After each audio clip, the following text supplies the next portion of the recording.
अच्छा डॉक्टर साहब, ये फरमाइए कि सुना है एक सऊदी बैंक हमारी एलसी खोल रहा है पेट्रोल के लिए, खुदा न खास्ता कोई इस तरह इम्पेंडिंग क्राइसिस तो नहीं है जिसकी तरफ हम बढ़ रहे हैं, और आप कह रहे हैं कि ये हर चीज़ चूँकि हम इम्पोर्ट बेस्ड थी हमारी सारी कि जिसकी पर्दादारी है। कोई तो है जो पाकिस्तान के एटमी असासों के पीछे पड़ा हुआ है, कोई तो है कि जिसकी बुरी नज़र है हमारे एटमी प्रोग्राम पर।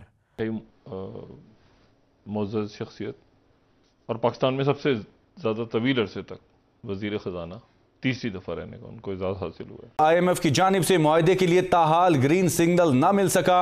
मार्च में भी स्टाफ लेवल मुआहदा होने की तवक्को नहीं है। IMF से अगली किस्त मिलने में मजीद 1 माह लग सकते हैं। नमस्कार दोस्तों, पाकिस्तान के बैंकों की अधिकतर देशों ने एलसीज लेना बंद कर दिया। केवल एक सऊदी अरेबिया बचा है जो कि अभी तक पाकिस्तान की एलसीज को ले रहा है। लेकिन अब पाकिस्तानी इस बात से डर रहे हैं, यदि पाकिस्तान के बैंकों के पास डॉलर नहीं रहे तो सऊदी अरेबिया भी बंद कर देगा, क्योंकि पाकिस्तान के हालात वैसे ही लग रहे हैं। IMF पहले ही पैसे नहीं दे रहा, दोस्त मुल्क भी पाकिस्तान को कोई लिखित गारंटी देने को तैयार नहीं है। इसी वजह से पाकिस्तानी डर रहे हैं, यदि पाकिस्तान डिफ़ॉल्ट हो गया तो पाकिस्तान के हालात श्रीलंका से ज़्यादा बुरे होंगे, क्योंकि पाकिस्तान की पॉपुलेशन श्रीलंका से कई गुना ज़्यादा है।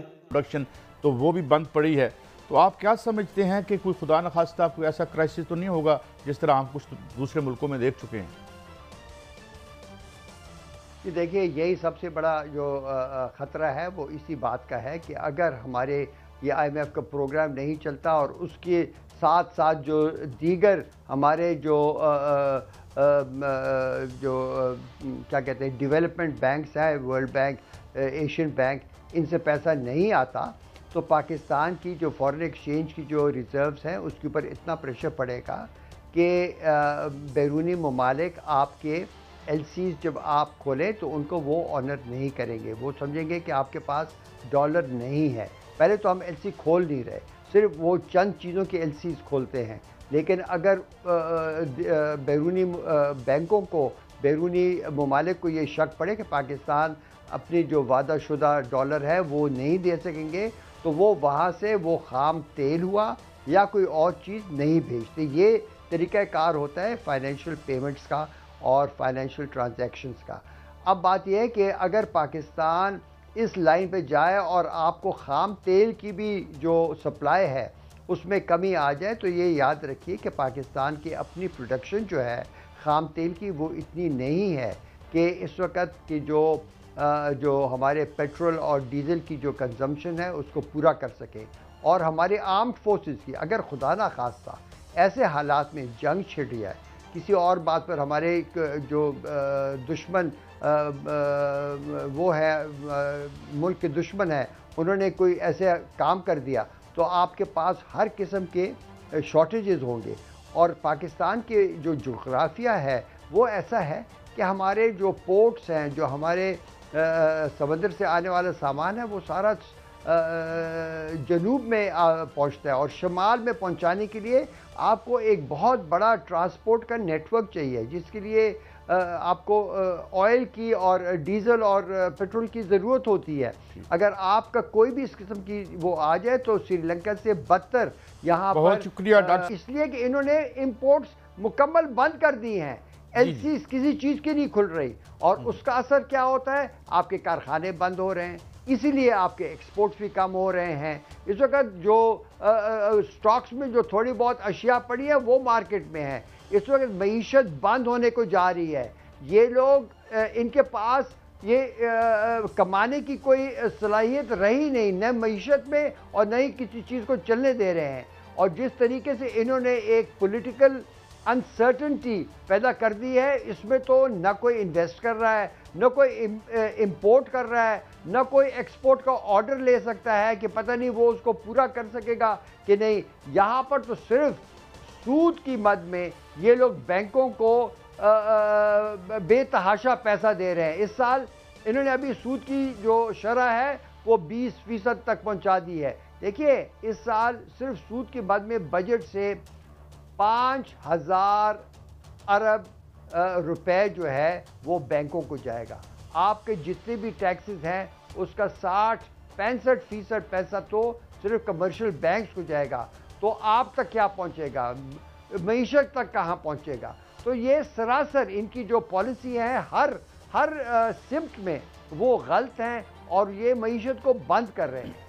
कोई तो है जो ये चाहता है कि भारत इस खित्ते की वाहिद एटमी सुपर पावर बन जाए। कोई तो है जो ये चाहता है कि इस्लामी दुनिया की पहली और वाहिद एटमी पावर को कमज़ोर कर दिया जाए। वज़ीर ख़जाना जनाब इसहाक डार साहब ने सेनेट की गोल्डन जुबली से मुताल्लिक खुसूसी इजलास से अपने खिताब में कहा कि हमें हर हाल में कौमी मफादात का तहफ़्फ़ुज़ करना है और न्यूक्लियर प्रोग्राम पर कोई समझौता नहीं होगा। अब इस बयान की शिद्दत इतनी ज़्यादा थी कि तर्जुमान दफ्तर ख़ारजा को वजाहत देनी पड़ी। मुमताज़ ज़हरा साहिबा ने कहा कि हमारा न्यूक्लियर प्रोग्राम किसी एजेंडे पर नहीं है। सवाल यह है कि इसहाक डार साहब ने सेनेट में ऐसा बयान क्यों दिया। कौम जानना चाहती है कि IMF ने हुकूमत से क्या मुतालबा किया है और IMF का जो एग्रीमेंट हुक्मरानों के साथ होगा उसे कौम देखना चाहती है। जब हर तरफ से बातें उठना शुरू हुई तो फिर वज़ीर आज़म पाकिस्तान शहबाज शरीफ साहब ने इन्हें अफसोसनाक करार देते हुए कहा कि रियासत पाकिस्तान हर तरह से अपने एटमी प्रोग्राम की हिफाजत की जिम्मेदार है और ये प्रोग्राम मुकम्मल तौर पर महफूज है, फुल प्रूफ है और किसी भी दबाव से मावरा और आज़ाद है। उसके बाद IMF की नुमाइंदा बराए पाकिस्तान एस्टर पेरेज ने भी अपने बयान में कहा कि पाकिस्तान के एटमी प्रोग्राम से मुताल्लिक क़यास आराइयों में कोई भी हकीकत नहीं है और पाकिस्तान से हमारे मुज़ाकरात सिर्फ़ और सिर्फ माशी पॉलिसी पर हो रही है। उसके बाद फिर अमेरिका से बयान आया। अमेरिकी सेंट्रल कमांड के सरबराह जनरल माइकल कोरेला का बयान सामने आया कि पाकिस्तान का जौहरी निज़ाम महफूज है और अमेरिका उससे मुतमईन है। कोरेला का यह भी कहना था कि पाकिस्तान के army chief general Asim Munir के साथ उनके ताल्लुकात बहुत बेहतरीन हैं। आखिर एक ही वक्त में सब पाकिस्तानी एटमी प्रोग्राम के बारे में क्यों बात करने लग गए और फिर हर तरफ से इसकी वजाहतें भी आनी शुरू हो गई। और इन सब बयानात के बाद अब हुकूमत कहती है कि IMF से तो ऐसी कोई बात ही नहीं हुई। कुर्बान जाऊं ऐसी मासूमियत के। अरे क्या हम लोग घास खाते हैं? क्या हमें मालूम नहीं है कि ये धुआं कहाँ से उठ रहा है और क्यों उठ रहा है? 1954 में पाकिस्तान ने अमेरिका के एटम बराए अमन, एटम फॉर पीस के मंसूबे में शमूलियत इख्तियार की थी और अब उन्होंने आज प्रेस कॉन्फ्रेंस की और हमने ये कल कहा था कि उनको प्रेस कॉन्फ्रेंस उनको आना चाहिए, प्रेस कॉन्फ्रेंस करनी चाहिए, मईशत के ऊपर सारी बातचीत होनी चाहिए, वो बताएं क्या इश्यूज़ हैं, लोगों को इत्माद में लें, ये IMF का मुआहदा कब होगा, क्या कंडीशंस हैं, ये जो अभी तक ये साइन क्यों नहीं हो रहा, कब तक साइन होगा, उसके बाद कितने हमें पैसे चाहिए। ये मतलब हम अभी अभी ये नवा हमारा नहीं हो पा रहा जो एग्रीमेंट है, तो 10वां 11वां आगे पता नहीं कितने हैं और अभी जून से पहले वो कब होंगे, कितने हमने पैसे देने हैं हमारे साथ। तो मईशत पे एक तगड़ी सी प्रेस कॉन्फ्रेंस करनी चाहिए डार साहब को। तो आज मेरा ये ख्याल ये है कि काश डार साहब प्रेस कॉन्फ्रेंस ना करते, ठीक, क्योंकि इस प्रेस कॉन्फ्रेंस में सब कुछ था सवाए मईशत के।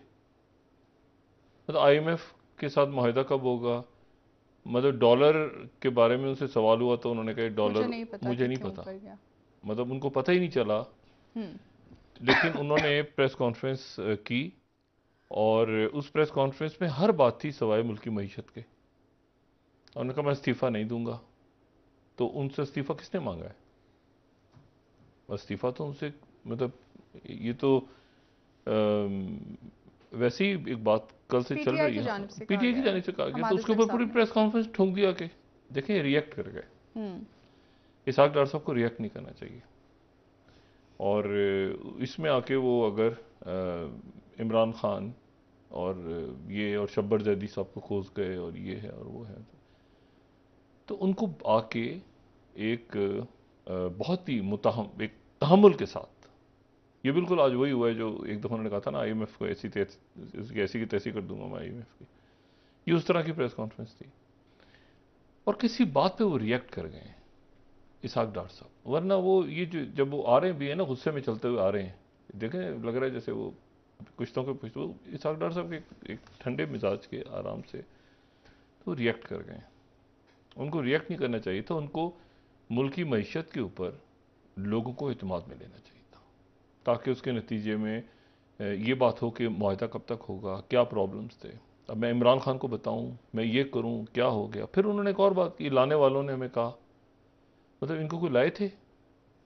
देखें ना, ये गुफ्तगू जो की है डॉक्टर साहब ने, ये गुफ्तगू मुनासिब नहीं थी।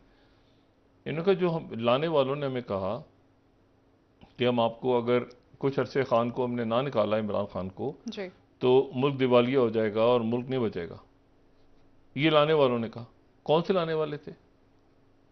देखिए ना, मतलब इट्स अ मैड वो मूवी देखें सब, और उसको मतलब आपको समझ ही नहीं आएगा कि क्या हुआ। मतलब डॉक्टर साहब को लाने वालों ने ये कहा कि आप आ जाएं, वरना खान जो है वो इमरान खान, वो मुल्क का पता नहीं क्या हाल होगा, तो आप आ जाएं। कौन लाने वाले थे? मतलब नाम बताएं।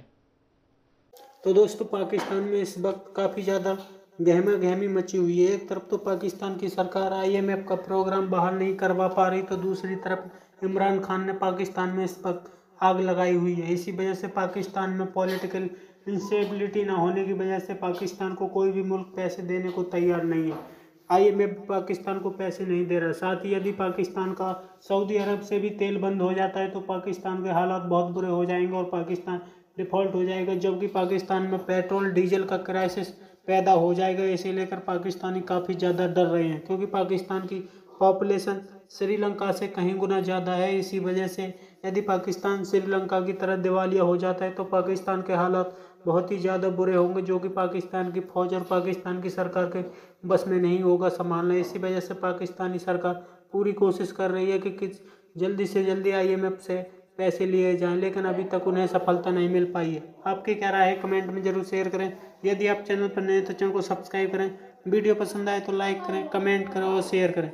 जय हिंद, वंदे मातरम।